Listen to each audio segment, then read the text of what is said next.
आगम में कहा गया है। 10 पुत्तापन्नता तंजहा अत्तए खित्तए दिन्नए विन्नए उरसे मोहरे सौंडीरे संबुद्धे उभयाइते धम्मंते वासी। शास्त्रकार ने पुत्र के 10 प्रकार बताए हैं। बेटा पुत्र 10 प्रकार के पुत्र होते हैं। पुत्र कौन होता है? स्थानांग वृत्ति में कहा गया है, पुनाति पितरम पातिवा पितृमर्यादा मिति पुत्र है सोनुः। जो पितरों अपने कुल को पवित्र करते हैं अथवा अपने वंश की मर्यादाओं की रक्षा करते हैं, वे पुत्र होते हैं। पुत्र संतति। तो मर्यादाओं की रक्षा करने वाला, कुल मर्यादा की रक्षा करने वाला और पितरों को पवित्र करने वाला पुत्र होता है। पुत्र के 10 प्रकार बताए हैं। पहला प्रकार है आत्मज। अपने पिता से उत्पन्न होने वाला पुत्र आत्मज कहलाता है। दूसरा प्रकार है क्षेत्रज। नियोग विधि से उत्पन्न होने वाला क्षेत्रज पुत्र होता है। तीसरा प्रकार है दत्तक। गोद लिया हुआ बेटा वह दत्तक कहलाता है। चौथा है विज्ञक। जो एक विद्या शिष्य होता है, जैसे विद्या गुरु वैसे विद्या शिष्य, ज्ञान देने वाला विद्या गुरु होता है। जो ज्ञान लेता है वह उसका विद्या शिष्य होता है। तो विद्या शिष्य भी एक प्रकार का पुत्र होता है और वह प्रकार है विज्ञक। विद्या के संदर्भ में पुत्र है। पांचवा है औरस, कि ऐसे अपना बेटा नहीं है तो उर्सी, हृदय में स्नेह भाव है किसी लड़के के प्रति, तो स्नेह भाव से उसको अपने पुत्र के रूप में कोई मान लेता है, स्वीकार कर लेता है, तो तुम तो मेरा बेटा ही है, तो वह औरस पुत्र होता है। छठा है मौखर। मौखर पुत्र वाक पटुता के कारण पुत्र रूप में स्वीकृत। वो लड़का भी और वो पिता के रूप में मान्य होने वाला व्यक्ति वाक पटुता के कारण पुत्र के रूप में स्वीकृत हो जाता है। लड़का कहता रहता है कि मैं तो आपका बेटा ही हूँ, मैं तो आपका बेटा ही, मैं तो आपका बेटा ही हूँ। यूँ पटुता, वाक पटु है, बात बात में मैं तो आपका बेटा ही हूँ, आप मेरे पिता, मैं आपका बेटा। यूँ वाक पटुता के कारण जो पुत्र के रूप में स्वीकृत हो जाता है वह मौखर, मुखरता से बनाया मौखर पुत्र होता है। सातवां प्रकार है सौंडीर पुत्र। कोई लड़का बड़ा बहादुर है, शक्तिशाली है, तो किसी पुरुष ने कहा दी बड़े शक्तिशाली, मैं तुमको अपने बेटे के रूप में मानता हूं। यूं पराक्रम के कारण कोई पुत्र के रूप में स्वीकृत हो जाता है वह सौंदीर पुत्र होता है। 8वां है संवर्धित पुत्र। कोई अनाथ बच्चा था, उसको किसी ने ले लिया और उसका पालन पोषण किया, तो वह बच्चा लड़का जिसको पाला पोसा बड़ा किया है वह संवर्धित पुत्र होता है। 9वां प्रकार है औपयाचितक पुत्र। कोई देवता की आराधना करने से कोई पुत्र मिला है, उत्पन्न पुत्र, वह औपयाचितक है अथवा सेवक है, सेवा करने वाला है सेवक, वह भी एक पुत्र के रूप में मान्य हो जाता है, तो वो औपयाचितक पुत्र है। 10वां प्रकार है धम्मंतेवासी, धर्मांतेवासी। तो धर्म शिष्य होता है वह भी एक प्रकार का पुत्र हो जाता है, तो वो धर्मांतेवासी पुत्र होता है। ये 10 प्रकार पुत्र के बताए गए हैं। तो एक तो मूल जो पिता का बेटा होता है वो पुत्र है ही, बाकी विभिन्न संदर्भों में ये पुत्र के प्रकार बताए गए हैं। पुत्र रक्षा करने वाला। रक्षा कैसे? मैंने थोड़ा सा सहज मनन हो गया या कर लिया, पूरा टीका में भी बात आई है कि कुल मर्यादा की रक्षा और कुल वंश परंपरा की रक्षा। पुत्र होगा तो आगे से आगे वंश परंपरा चलेगी, पुत्र हुआ ही नहीं तो वहीं स्टॉप, फिर वंश परंपरा वहीं बंद हो जाती है। तो वंश परंपरा की रक्षा करने वाला, उसको आगे बढ़ाने वाला पुत्र होता है। पिता और पुत्र, मां और पुत्र भी हैं, पिता और पुत्र भी हैं, मां बाप और पुत्र। कोई कोई पुत्र ऐसे होते हैं बहुत योग्य निकलते हैं, कई पिता बहुत अच्छे होते हैं, पुत्र उतने योग्य नहीं निकलते हैं। कई पुत्र पिता से भी ज्यादा क्षमतावान, योग्यतावान निकल जाते हैं। संस्कृत का वह श्लोक इस संदर्भ में पिता पुत्र के विषय में अच्छा है। कुंभे परिमित मंभः पीतः कुंभोद्भवेन जल राशि अतिरिच्यते सुजन्मा कश्चित् जनकम निजेन चरितेन।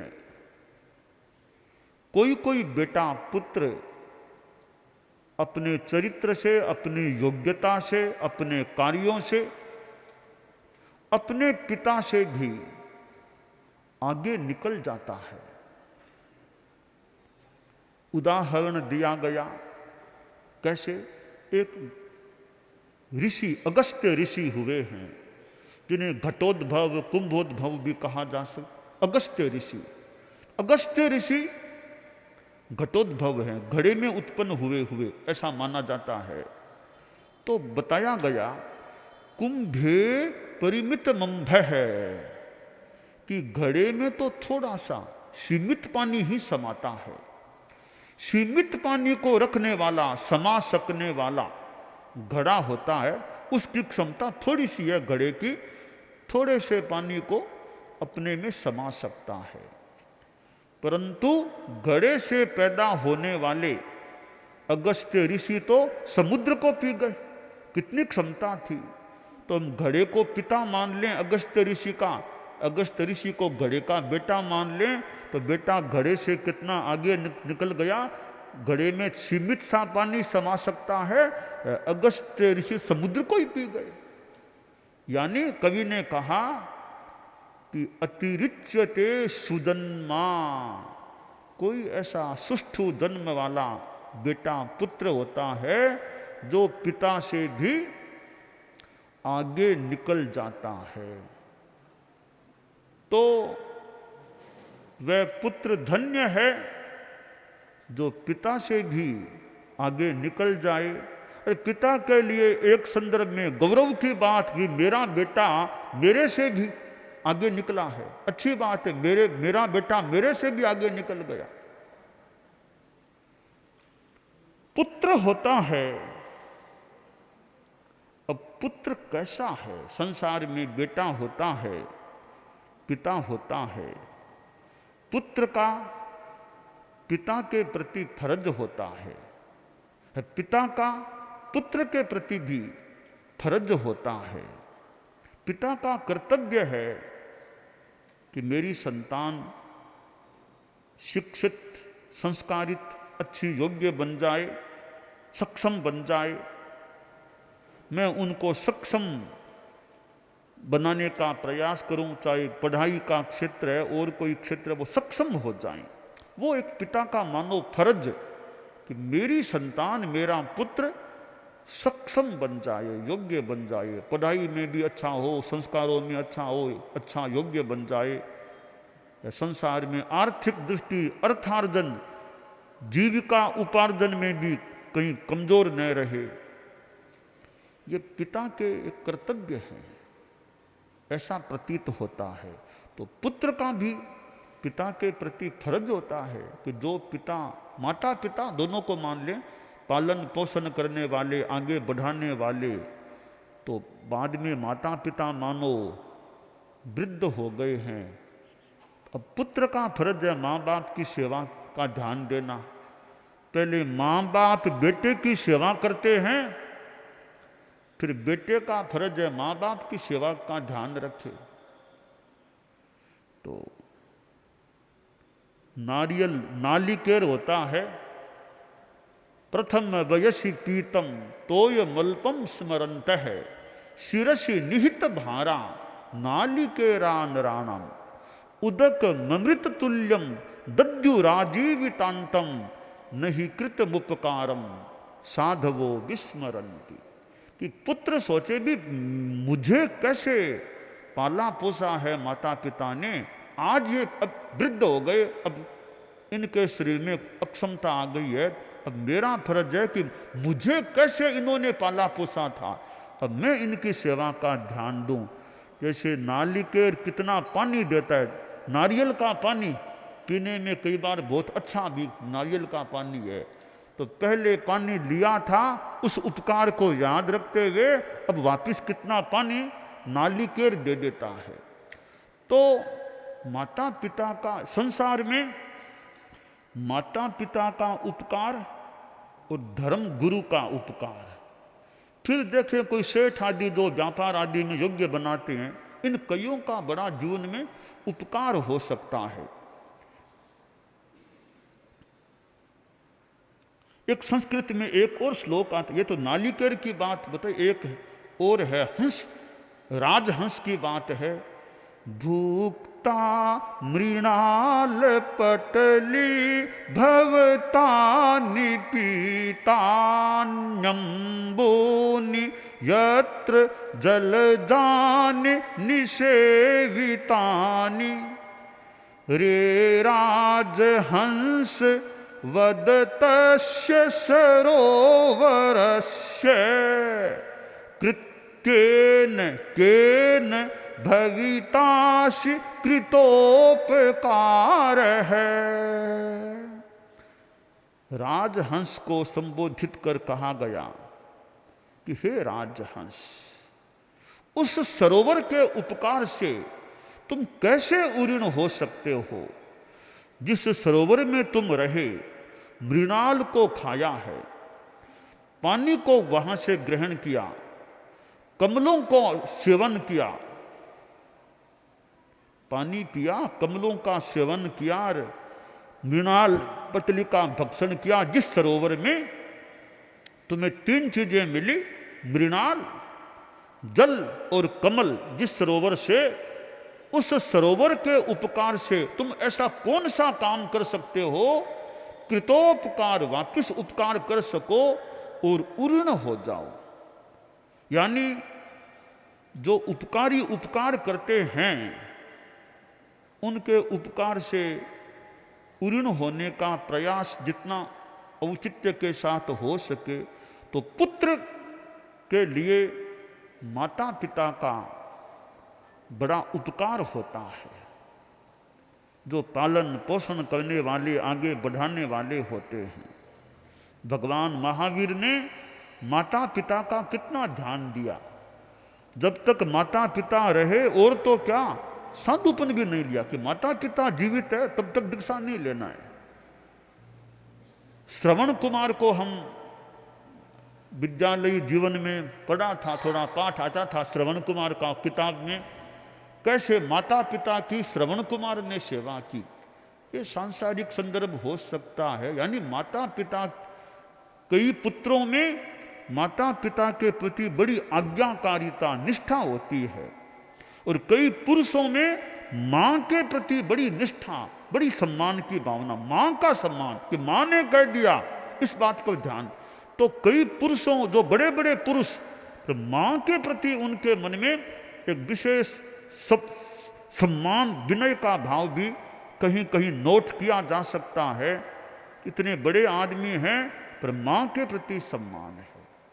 और देखें, आदमी राजा भी बन जाए, बड़े से बड़े स्थान पर चला जाए, पर मां के लिए वो बेटा ही है। मां के लिए बेटा ही है वो, भले कितना ही बड़ा बन गया, मां तो उसको अपने वो मातृ स्नेह से देखती है कि मेरा बेटा है। मैं भूल न करूं भगवान महावीर की बात। भगवान महावीर के पास देवानंदा आ गई।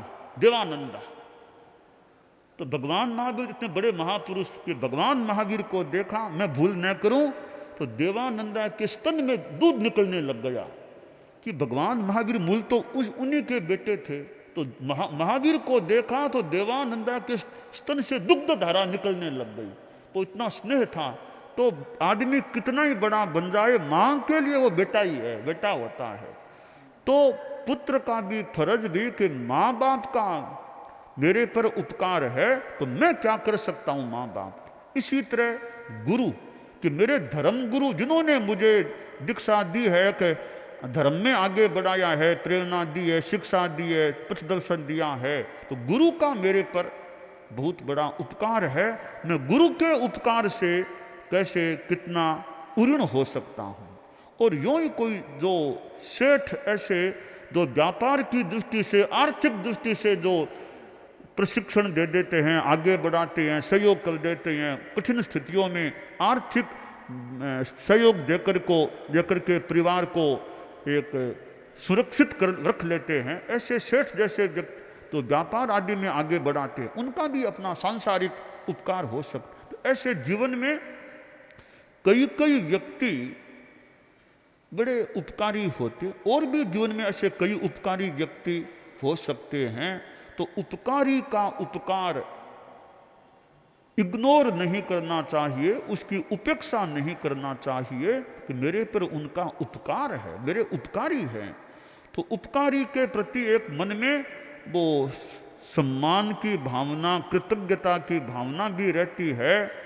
वो भी अपने आप में अच्छी बात है, भी मेरे पर उनका उपकार है। प्रत्युपकार कितना कर सके जैसा अवसर हो, पर वो मन में भी एक कृतज्ञता का भाव रहता है, वो भी अपने आप में एक अच्छी बात होती है कि मेरे पर उनका उपकार रहा, उन्होंने मुझे आगे बढ़ाया, उन्होंने मुझे कितना पाला पोसा, कैसे रखा। तो इस प्रकार ये ठाणंग में जो पुत्र के 10 प्रकार बताए हैं वो बहुत ही एक जानकारी देने वाले हैं कि किस किस रूप में। एक तो ठीक है, मूल अपना बेटा, पिता का बेटा, वो तो है ही एक बेटा, और अन्य 9 प्रकार भी हैं किन किन रूपों में पुत्र हो सकता है। तो ये पिता पुत्र की बात है, या माँ बाप और पुत्र की बात है। तो पुत्र भी धर्म की दृष्टि से आगे बढ़े, माता पिता भी धर्म की दृष्टि से आगे बढ़े, दोनों एक दूसरे के धर्म के विकास में भी सहयोगी बने, यह भी काम्य है।